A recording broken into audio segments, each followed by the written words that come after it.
There goes that man's jock strap. Oh my God, did you see that? America's team? Yeah, right. Oh, baby, it's a big day in sports. There's nothing like battling it out with your teammates all season long to go win a championship. Green Bay's got it this year. Huge move for them. I think it's going to be a game changer. We have a lot to talk about this busy week in the sports world. Welcome to the In a League of Their Own podcast.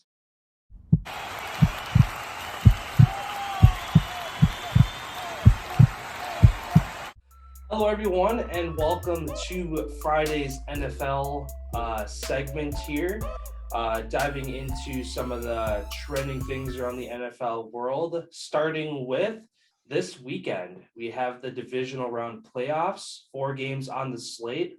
We're going to dive into each game here, give our predictions, and see how the games go this weekend. So kind of going in chronological order here, starting with the Bengals-Titans.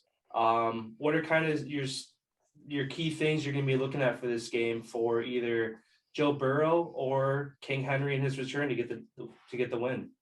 I feel like the two main points on both sides for each team, from my point of view, one, how good is Ryan Tannehill going to be at not turning over the football in critical third and long passing down situations where they know that he's going to be passing, and two, how well is their secondary going to be able to slow down the Bengals wide receivers and Derrick Henry?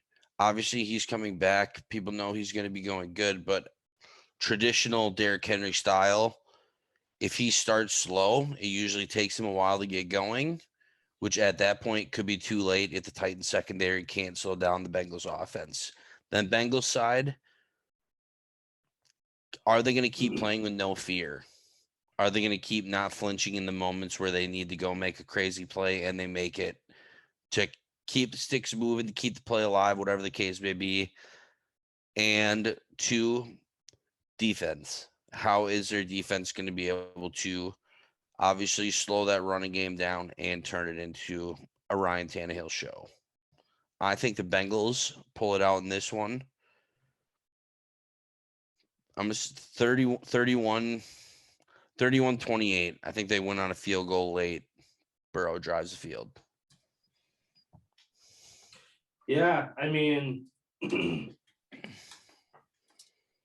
both of those points are, you pretty much hit it right on the head as far as anybody watching this game to kind of pay attention to is the quarterback battle of, going in, Joe Burrow already has the upper hand on Ryan Tannehill as far as just being a better thrower of the football, having healthier weapons to throw to, I should say. 100% healthy and effective A.J. Brown, 100% healthy and effective Julio Jones. You could argue that those two is a better receiving core than Chase and Boyd. But again, both have fought injuries this year. Both have kind of underperformed. So, yeah, the biggest thing I think that's going to determine this game is Bengals run defense. If you can force the ball into Ryan Tannehill's hands, he's gonna make poor throws, bad decisions. Getting him into that third and long is going to be crucial. Yeah, I think it's gonna be a really close game as well. Originally, I was leaning towards the Bengals as well. The only way I could see the Titans literally winning this game is if they can get a turnover early and control. They're a control the clock team. They're not a flashy, score fast team like the Bengals is. So they're going to want to control. If they get a turnover early in the game, I feel like that seals the deal, and it could be the other way. Titans by a touchdown, Titans by a field goal. Like, it is going to be a close game. But like I said, Tannehill, Burrow, end of the day, head-to-head going battle. I'd have to give the nod to the Bengals and their kicker as well. Being in the clutch so many moments this year. He hasn't, besides the one bad game against the Packers. Yeah. Played like shit as well. If you have one of those fiascos, Titans are going to walk all over him too. Mm-hmm. So I guess that would be a concern, one of my red flag areas for the Bengals. Yeah. Yeah, I'm going to agree with you here. I think as much as Derrick Henry could be a factor in this game, if he is slow in the first quarter, if he doesn't have 80 yards in the first half, I think that the Bengals have them right where they want them. I'm going to say 34-30 Cincinnati. So still within a close game, but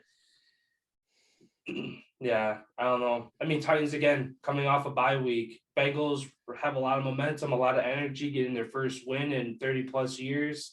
Titans are also undefeated after an 8-day break between games. So they're good when they have long breaks. They're good then. when they got rest, and then you add the king back. But Yeah. I just feel like Bengals have too much rolling this year. Obviously, no one really knows what to expect from this Bengals team because they haven't been in the situation before where the Titans have been in the playoffs so many times against the Patriots. Like, they know what it is like to play. But if they get punched in the mouth quick and fast, like the Bengals offense is explosive like that, I feel like then the Titans are in panic mode, where the other way around, Bengals turn it over from trying to be too hot and flashy. They're going to give the game away. Yeah. So, yeah, I feel like we're both going to be pretty close right around what the score is going to be. Mm-hmm. Yeah, then going into the second Saturday game, a lot right, or I would say probably going to be the best game this weekend as far as, I mean, it also could be a blowout, but I mean, all these could be a blowout, but I was going to say this game's got the most. Packers are going to win by 17, or it's going to be super close and they fucking lose at the end. Yeah. But yeah, San Francisco traveling to Lambeau Field to take on Aaron Rodgers, where Aaron Rodgers is 0-3 against the 49ers in the playoffs. Also has a losing record just overall to them in his career, regular season and postseason. Joey Bosa, healthy back. He is playing. Nick Bosa. Nick Bosa, excuse me. Warner as well. He's full go, and Jimmy Mhm. G as well. So they're going to be same team that we saw last weekend. Yeah. As far as the team that we're not going to see the same as weeks before, the Packers activated Randall Cobb after having a core surgery 7 weeks ago. Zadarius Smith is back. The only two that I guess that I've seen as questionable / doubtful, which it could just be LaFleur not showing his hand. He said that Bakhtiari is questionable for some reason on Saturday, and Valdez Scantling is doubtful as well. So obviously it'd be great to have Bakhtiari back. He looked good in his little less than a half played week 18 against the Lions. But is that good enough, dude, to stop Bosa? I feel like the difficulty level of who he played against in that game and who he's going to be facing with this ferocious D-line that the 49ers have. Like, he only played 25 snaps, which obviously is a lot against the Lions. That's way more than I feel like a lot of people thought that he was going to play. But also at the same time, you have everything on the line here. I feel like from all what I've heard, read, whatever, he hasn't practiced the last 2 days, and no one really has any clue what the fuck's going on with Bakhtiari. Big Giraffe is also people call him. If he is in there, I could see him potentially starting on the bench. And if Bosa gets in there early for a couple, all right, I'm gonna have to go in. But I feel like there's no way that he misses this game after all he's went through to get back to this. But also, he did tear his ACL in practice last year, which caused this whole thing. So who really knows if he's 100% back and ready? Who do you have in this one? Yeah, so I mean, I guess kind of a point to look at again is on both sides of the ball, the pass rush getting after Rodgers when the Packers offense is on the field against the 49ers defense. If Rodgers can play like he did against the 49ers the first time and against the Cardinals, two teams who have really good pass rushes, the ball was out in less than 2 seconds every time. Just quick routes, slants, outs, bubbles, screens, just get the ball out of his hands quick. That's the recipe for success, I think, for the Packers in this game. On the flip side, again, Deebo Samuel, Elijah Mitchell, how good is that, or how can that Packers run defense stand the test? They're in the top half of the league as far as run defense, even though they've had a couple games where they've given up 200 plus yards total to a team. But yeah, I mean, the biggest difference maker is holding. I mean, I can't remember how many games it was, but the 49ers have a streak going of 3+ sacks, and I think it was like 7 or 8 games, I think is what it was. So if you can keep them under that mark, break that streak, that's good. And also on the other side, holding the 49ers, I'd say under 150 yards of rush defense. I mean, which is a lot already, but staying under that 200 mark is crucial. Yeah, if they're able to do that, and I think they will, getting all these guys back, I don't think just all the cards seem right. Like this year feels different in a lot of ways. Getting all these guys back, Whitney Merciless as well tore his bicep the week after we got him. He's activated as well. Another third down guy to put in to get after the quarterback. I'm gonna say 28-20 Pack for this one.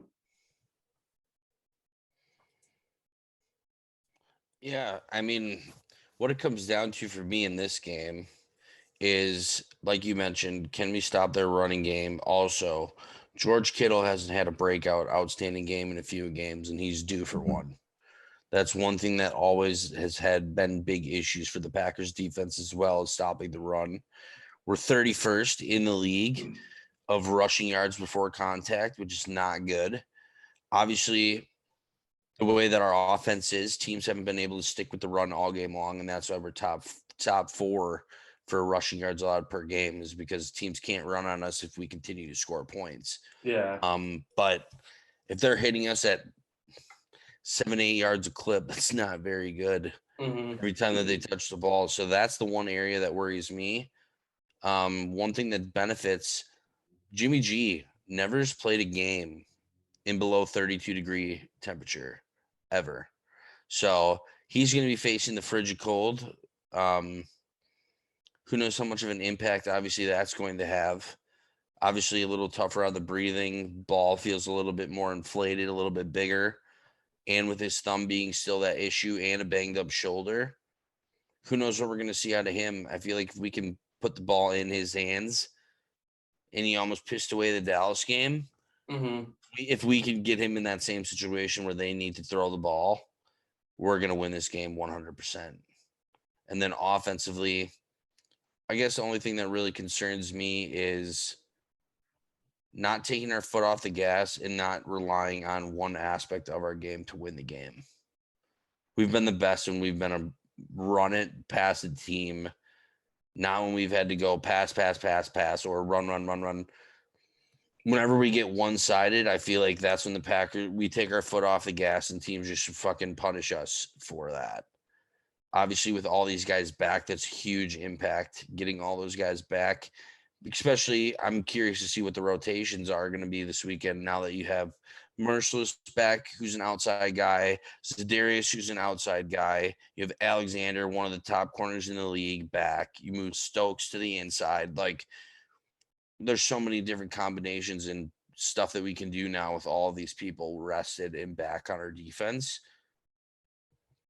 Rodgers not turning the ball over, which he's been great at postseason, hasn't been the best at. Like, he needs to be also a little bit more careful with the ball, risk reward type situations. And like you said, it feels a little bit different this year. I think we win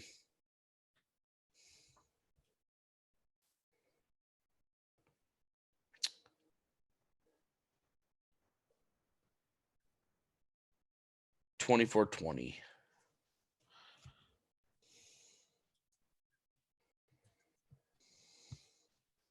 Sounds good. Yeah, then moving on to our Sunday games here, the early window, we have the LA Rams traveling down to Tampa Bay to take on TB12. I mean, another game of kind of rush defense versus a team that runs the ball pretty well when healthy. But again, I guess I haven't looked. Do the Bucs have Fournette back? I don't think he's Yeah. back. He's supposed to play. He was activated. Oh, okay. So yeah, that's going to be a big part of this game. Is as good as the Rams' overall defense is, their rush defense isn't like amazing, like years past. Especially given the guys that they have on that front, you think they'd be great. Once you get past that first level, they don't really have a lot of guys on the back end that are quick downhill guys to stop the run. And on the other side of the ball, or I guess on the same side of the ball, I mean, Brady, basically you're going to have to force Brady to throw at least one interception in this game, I think, for the Rams to have a chance at all. You need one turnover, I guess I should say, from that Bucs offense. Because otherwise they're going to probably score a touchdown on every I think this could potentially be the highest scoring game if there's no turnovers on each side. And then for the Rams, Stafford can't have any pick sixes. If he has a pick six in this game, I'm going to tell you right now that they lose because that's a turnover and that's 7 points the other way, like in the blink of an eye. So yeah, if they can keep this game to 1-2 turnovers tops total between both teams, it stays close. But if one side is more lopsided, if Stafford throws a couple picks, it goes the other way. So it's all going to come down to the quarterback play. And I don't know. It's always hard to bet against Tom Brady, and I still won't do it. So I'm going to say Bucs 35, Rams 27. Yeah, I guess the big two things for me, Bucks wise. Can they stop the running game now that the Rams have established with Akers back in the backfield? Can they hold him to under 140 yards, which I do think that they can. But also Rams get into their play action style of game that they like to play. They're going to be throwing touchdowns all over this Buccaneers secondary. They've been so bad this year. And that's the one reason their defense isn't as good as they are last year because of that. Then Buccaneers offensive side, Jensen center banged up, and he's obviously going to play. Who knows how effective he's going to be going against Aaron Donald. Then you have Tristan Wirfs, their left tackle guy on the outside, or excuse me, I think he's a right tackle. Right tackle. He has been practicing, but there's been videos and stuff. He barely looks. And what are you going to get if you're getting a full pass rush? He was just so ginger on his. Who knows how effective he's going to be? So I feel like Rams defense is going to get after Tom in this game, something that he hasn't experienced all season since the Saints game. He's going to get eaten up. Rams are going to score. I feel like Rams win 31-24.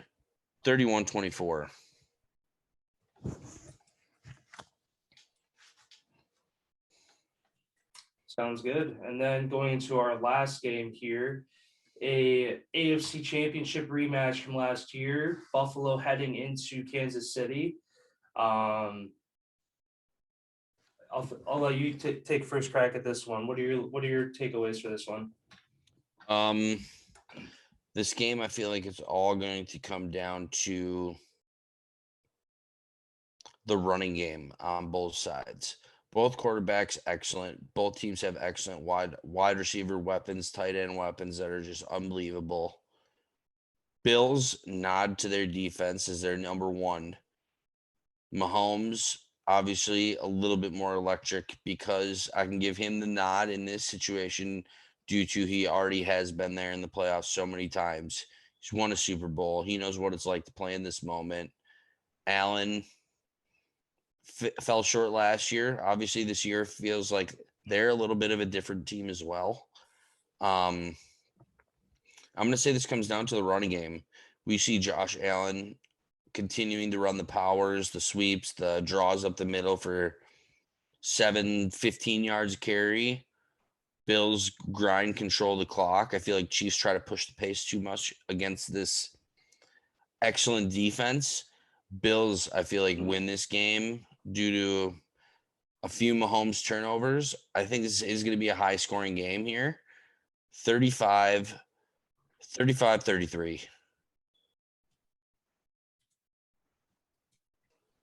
Sounds good.